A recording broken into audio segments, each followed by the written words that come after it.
menjaga lidah. Marilah kita membaca Yakobus 3 ayat 3 sampai 12. Kita mengenakan kekang pada mulut kuda, sehingga ia menuruti kehendak kita.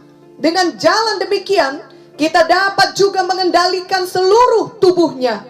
Dan lihat saja kapal-kapal, walaupun amat besar dan digerakkan oleh angin keras, namun dapat dikendalikan oleh kemudi yang amat kecil, menurut kehendak jurumudi.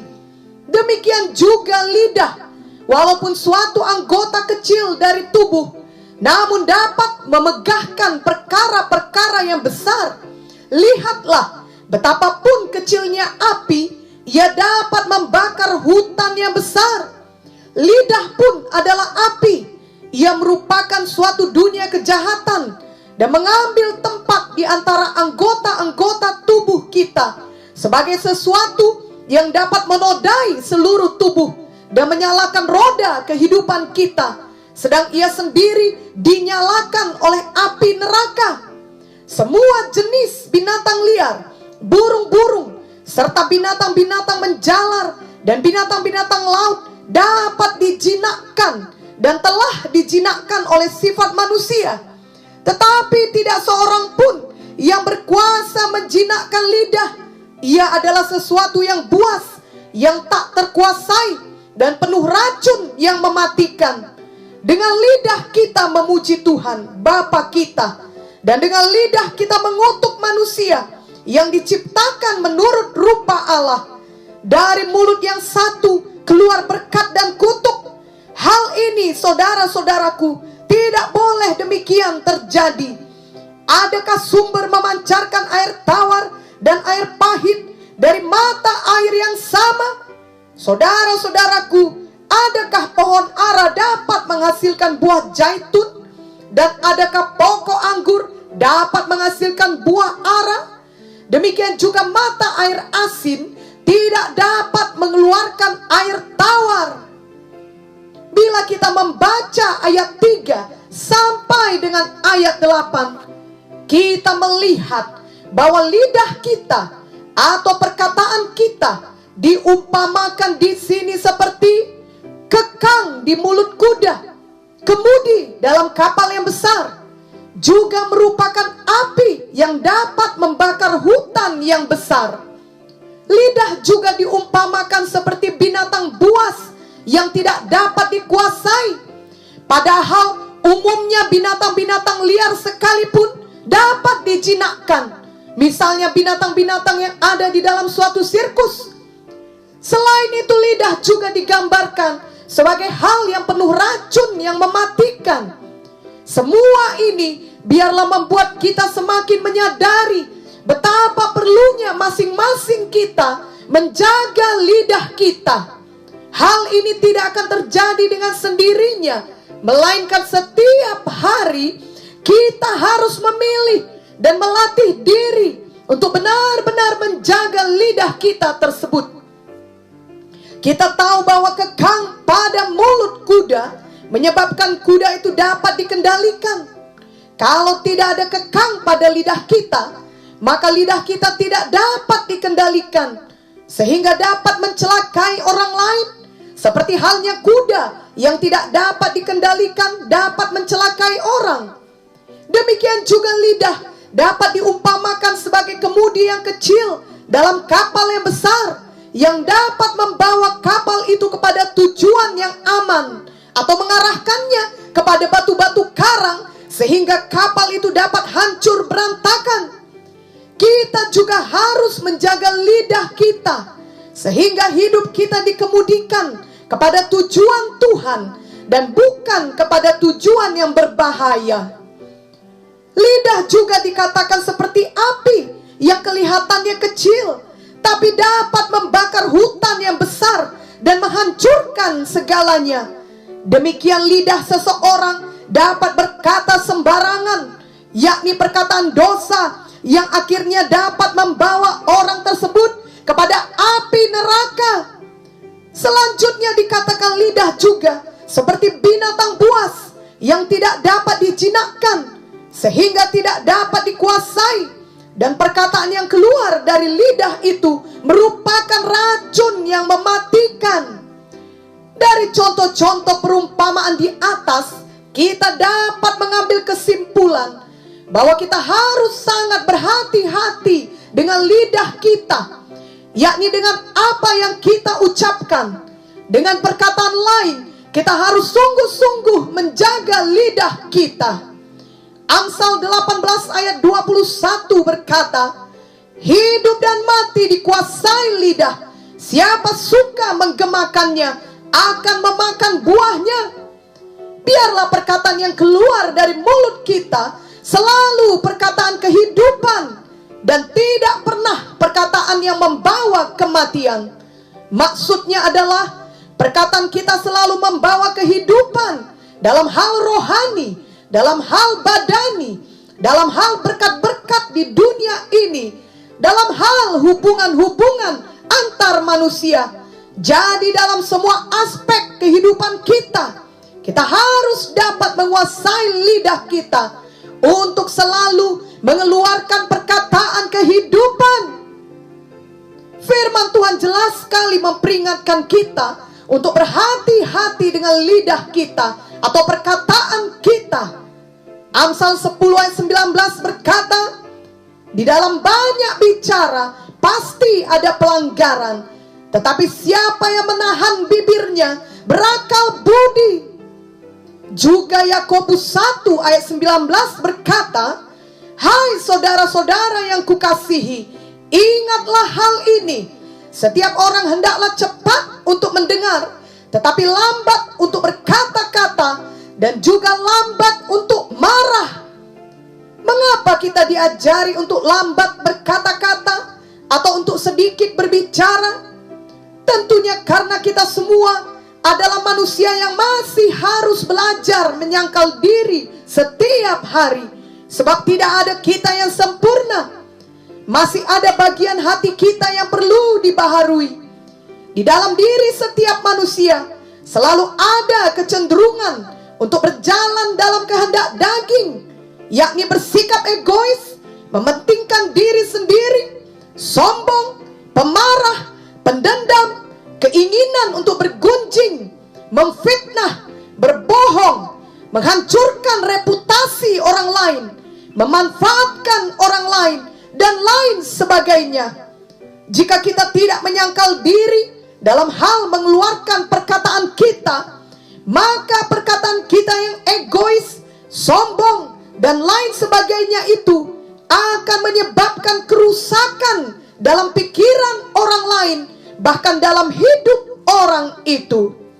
Misalnya, orang itu akan menjadi sakit hati, tertekan, marah, tersinggung, dendam, berkelahi, mau membunuh, bahkan mau bunuh diri.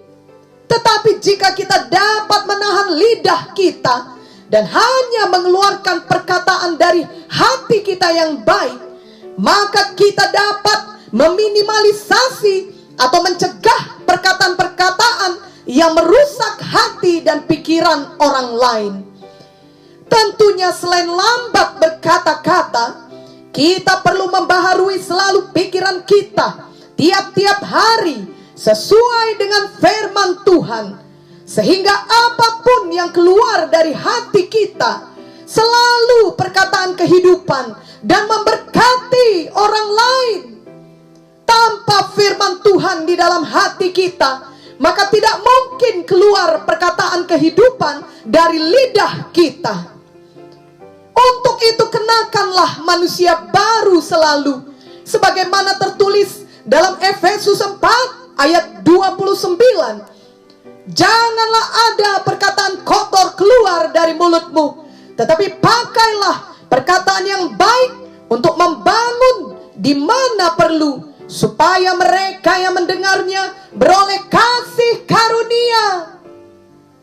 Jadi apapun juga perkataan yang merupakan racun yang mematikan yang dapat keluar dari lidah kita, marilah kita segera menghentikan hal tersebut. Sebab semua itu keluar dari manusia lama kita yang wajib untuk dibuang atau ditanggalkan dari hidup baru kita yang ada dalam Kristus Yesus. Semua anak-anak Tuhan yang telah menerima Tuhan Yesus di dalam hatinya sebenarnya harus menjadi kejadian yang baru. 2 Korintus 5 ayat 17 berkata, jadi siapa yang ada di dalam Kristus, ia adalah ciptaan baru. Yang lama sudah berlalu, sesungguhnya yang baru sudah datang. Selanjutnya dari Yakobus 3 ayat 9 sampai 12 di atas, kita diingatkan agar memakai lidah kita untuk memuji Tuhan dan memberkati sesama manusia dan bukannya mengutuk mereka. Jadi mari kita selalu memberkati sesama kita dengan perkataan kita. Janganlah keluar berkat dan kutuk bersamaan dari mulut kita. Oleh karena seharusnya dari hati yang sama tidak boleh mengeluarkan berkat dan kutuk. Hati kita haruslah selalu penuh dengan firman Tuhan dan juga penuh dengan Roh Kudus yang merupakan mata air yang memancarkan air kehidupan. Yohanes 7 ayat 37 sampai 39 berkata, dan pada hari terakhir, yaitu pada puncak perayaan itu, Yesus berdiri dan berseru, barang siapa haus, baiklah ia datang kepadaku dan minum. Barang siapa percaya kepadaku, seperti yang dikatakan oleh kitab suci, dari dalam hatinya akan mengalir aliran-aliran air hidup. Yang dimaksudkannya ialah roh yang akan diterima oleh mereka yang percaya kepadanya. Sebab roh itu belum datang karena Yesus belum dimuliakan. Jadi marilah kita selalu menyelidiki hati kita. Adakah hati kita juga penuh dengan perbendaharaan yang baik dari firman Tuhan, sehingga yang keluar dari mulut kita adalah firman Tuhan yang memberkati diri kita dan memberkati orang lain.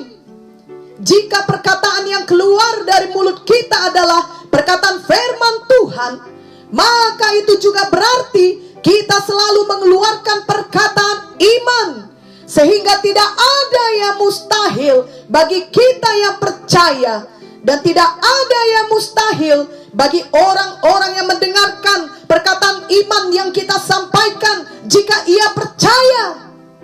Dengan demikian kita selalu memberkati dan selalu memberi kehidupan. Lukas 6 ayat 45 berkata, orang yang baik mengeluarkan barang yang baik dari perbendaharaan hatinya yang baik, dan orang yang jahat mengeluarkan barang yang jahat dari perbendaharaannya yang jahat, karena yang diucapkan mulutnya meluap dari hatinya. Biarlah dengan jujur kita menilai diri kita sendiri. Adakah selama ini hati kita selalu penuh dengan firman Tuhan dan penuh dengan Roh Kudus, sehingga yang memancar dari hati kita adalah air kehidupan yang mempermuliakan nama Tuhan Yesus dan yang memberkati orang lain? Atau adakah kehidupan kita masih memakai manusia lama yang belum berubah, yang belum dibaharui, sehingga perkataan yang keluar dari mulut kita adalah perkataan yang tidak baik bagi kita dan juga tidak baik bagi orang lain yang mendengarnya? Bila kita telah menyadari bahwa kerap kali hati kita masih dikuasai oleh kehendak daging, marilah kita segera bertobat dengan sungguh-sungguh. Biarlah kita memilih untuk senantiasa dikuasai dan dipimpin oleh Roh Kudus dan oleh firman Tuhan. Galatia 6 ayat 7 sampai 8 berkata, jangan sesat, Allah tidak membiarkan dirinya dipermainkan. Karena apa yang ditabur orang, itu juga yang akan dituainya. Sebab barang siapa menabur dalam dagingnya, ia akan menuai kebinasaan dari dagingnya. Tetapi barang siapa menabur dalam roh, ia akan menuai hidup yang kekal dari roh itu. Biarlah kita memilih untuk selalu menabur dalam roh, yang berarti kita memilih untuk selalu menjaga lidah kita. Kita memilih untuk selalu mengeluarkan perkataan iman yang menurunkan kuasa Tuhan dalam hidup kita dan juga dalam kehidupan orang lain yang mendengarnya. Kita memilih untuk selalu memperkatakan kebenaran, yakni perkataan yang memberikan kasih karunia kepada orang yang mendengarnya, yang membawa pengharapan kepada orang lain, yang mengubahkan hidup orang lain menjadi lebih baik. Jadi di masa pandemi COVID-19 ini, marilah kita memilih setiap hari untuk menjaga lidah kita, untuk tetap memperkatakan perkataan yang memberkati diri kita dan memberkati orang lain yang mendengarnya. Dan di atas segalanya, perkataan kita senantiasa mempermuliakan Tuhan Yesus. Ada kisah kesaksian dari seorang anak Tuhan, di mana beberapa tahun yang lalu, ketika ia pergi untuk radiasinya yang pertama dalam pengobatan kanker payudara yang dideritanya. Sebelumnya ia telah menjalani mastektomi dan juga kemoterapi. Ketika ia sedang duduk dan menunggu gilirannya, ada seorang wanita yang duduk di seberangnya, yang juga menunggu giliran seperti dirinya. Wanita itu terlihat baik-baik saja. Ia memiliki rambut yang baik, seperti layaknya orang yang tidak sakit. Wajahnya juga terlihat baik. Dari perawakannya, wanita itu kelihatannya berumur sekitar 50 tahun. Kemudian wanita itu bertanya kepadanya, "Apakah ini radiasimu yang pertama?" Anak Tuhan ini pun menjawab dengan menganggukkan kepalanya. Wanita ini kemudian berkata, "Aku harus memberitahumu bahwa proses radiasi ini akan berat. Di minggu pertama engkau akan merasa baik-baik saja, tetapi kemudian engkau akan merasa sangat lelah sampai tidak dapat berbuat apapun lagi. Juga kulitmu akan terasa seperti terbakar, sehingga sangat sakit rasanya memakai pakaian." Wanita ini kemudian mengatakan bahwa ia telah menjalani 17 radiasi dan harus menjalani 3 radiasi lagi. Setelah mendengar perkataan wanita itu, anak Tuhan ini menjadi sangat takut. Ia telah diberitahu dokternya untuk harus menjalani 33 radiasi. Bagaimana jika ia tidak sanggup? Perkataan wanita tadi sangat mempengaruhi pikirannya. Tak lama setelah percakapannya dengan wanita itu, tibalah gilirannya. Dia pun menjalani proses radiasinya, dan itu berlangsung hanya selama beberapa menit saja.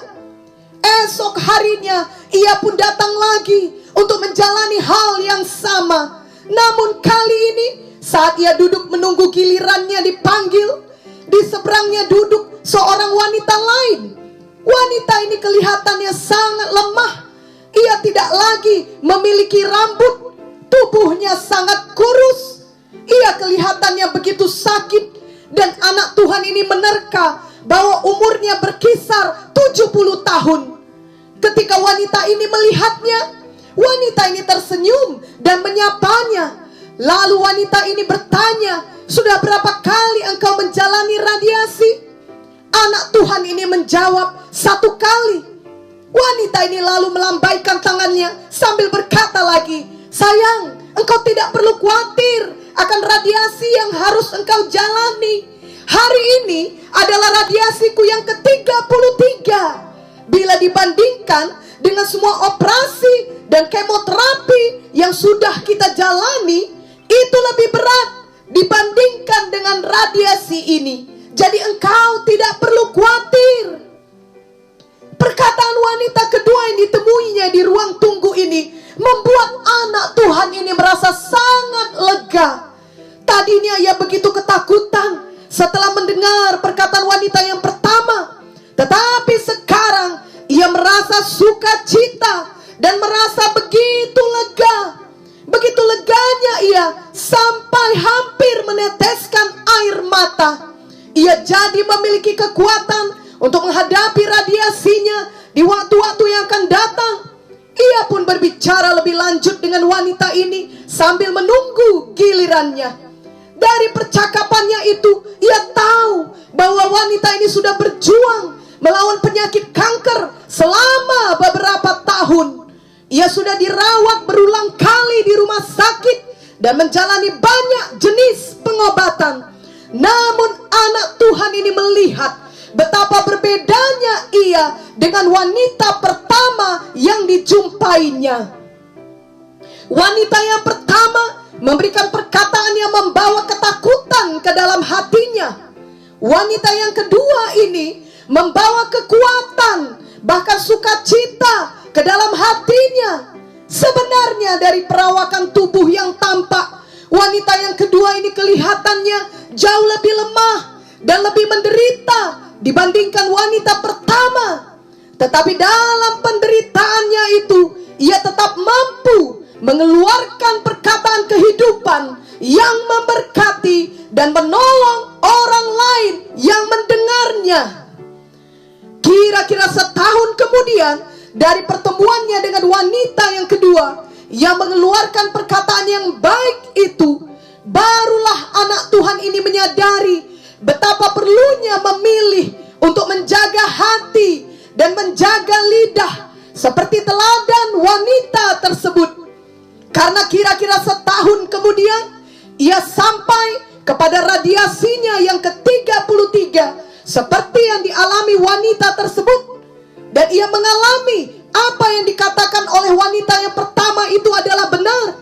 Ia merasa sangat capek, tubuhnya sangat lemah, dan kulitnya terasa sangat panas seperti terbakar, sehingga pakaian yang dipakainya pun membuatnya merasa kesakitan. Ia berpikir bahwa tentunya inilah juga yang dirasakan wanita kedua itu. Jadi kedua wanita yang menjalani radiasi sampai berpuluh kali pastilah sama-sama merasakan yang dirasakannya sekarang. Bedanya adalah wanita pertama mengatakan akibat radiasinya dengan sedemikian rupa sehingga membawa ketakutan bagi yang mendengarnya. Sedangkan wanita kedua ini memilih untuk mengatakan hal yang baik saja, yang membawa pengharapan dan membawa kekuatan bagi yang mendengarnya. Dari kisah ini kita dapat belajar bahwa menjaga lidah adalah pilihan kita. Kita dapat berkata-kata tidak baik walaupun keadaan kita sebenarnya lebih baik dibandingkan orang lain. Namun kita dapat tetap berkata yang baik walaupun kita sendiri sedang dalam keadaan yang tidak baik. Di dalam penderitaan kita pun kita dapat memilih mengeluarkan perkataan yang membawa berkat bagi orang lain. Semua itu adalah pilihan kita. Dan semua itu dimulai dari hati kita. Kita tahu bahwa firman Tuhan mengatakan bahwa apa yang diucapkan mulut kita meluap dari hati kita. Itu sebabnya dalam menjaga lidah kita, kita terlebih dahulu harus menjaga hati kita. Amsal 4 ayat 23 berkata, jagalah hatimu dengan segala kewaspadaan, karena dari situlah terpancar kehidupan. Jangan biarkan hati kita diisi dengan kejahatan, dendam, kebohongan, kekecewaan, dan semua hal-hal negatif lainnya. Isilah hati kita dengan firman Tuhan, dengan kebaikan Tuhan. Ingatlah untuk membaharui hati kita setiap hari dengan firman Tuhan.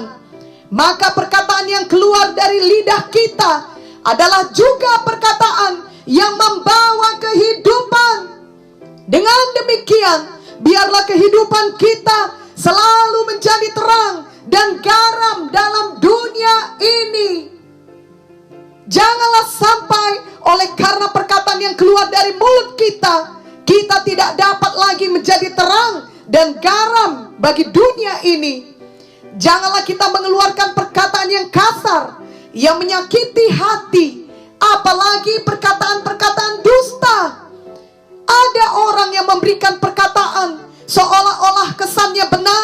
tetapi sesungguhnya merupakan kebohongan, karena ia menutupi sebahagian dari hal yang sebenarnya, dan ia hanya mengatakan hal yang ia inginkan, sehingga menimbulkan kesan yang salah dan kesimpulan yang berbeda.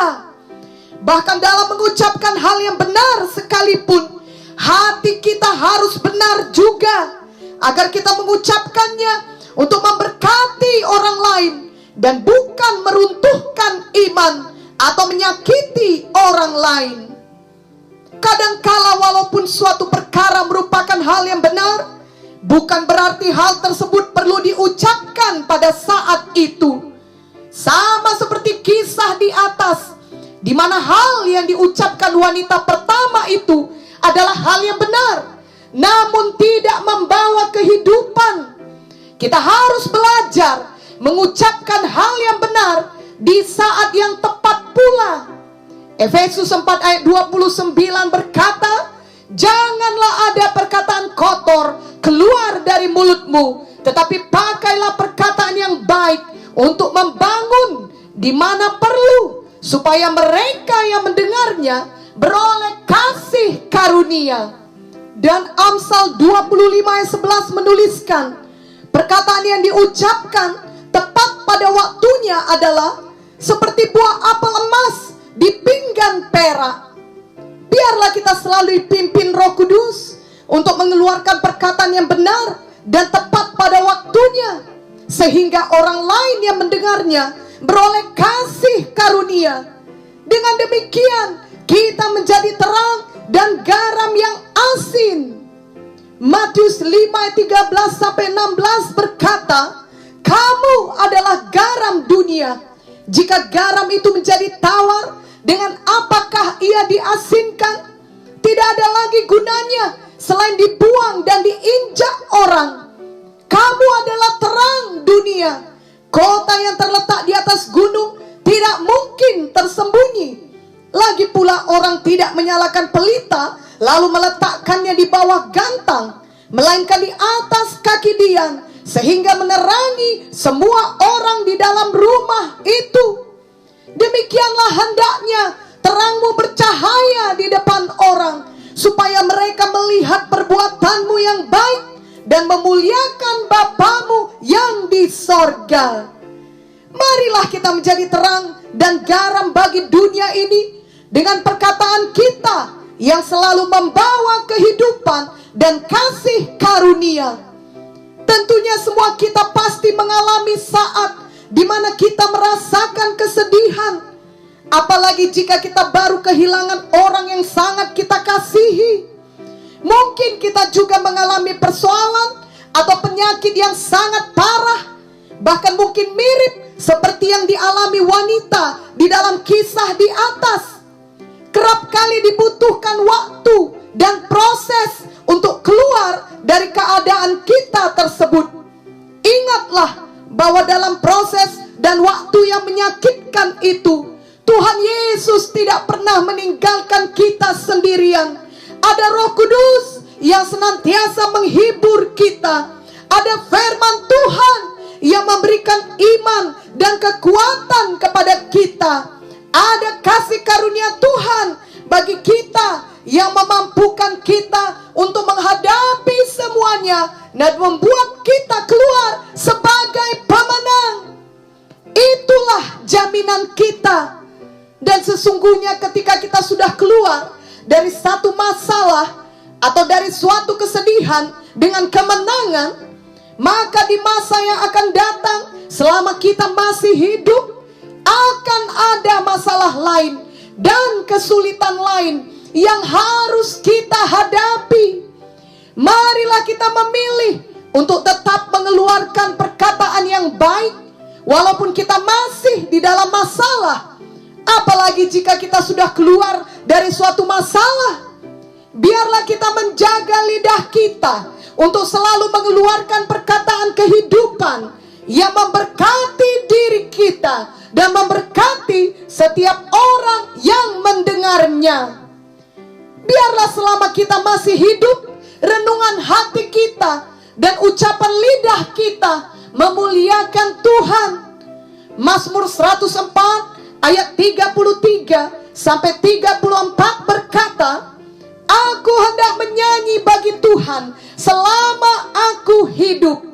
Aku hendak bermazmur bagi Allahku selagi aku ada. Biarlah renunganku manis kedengaran kepadanya. Aku hendak bersukacita karena Tuhan.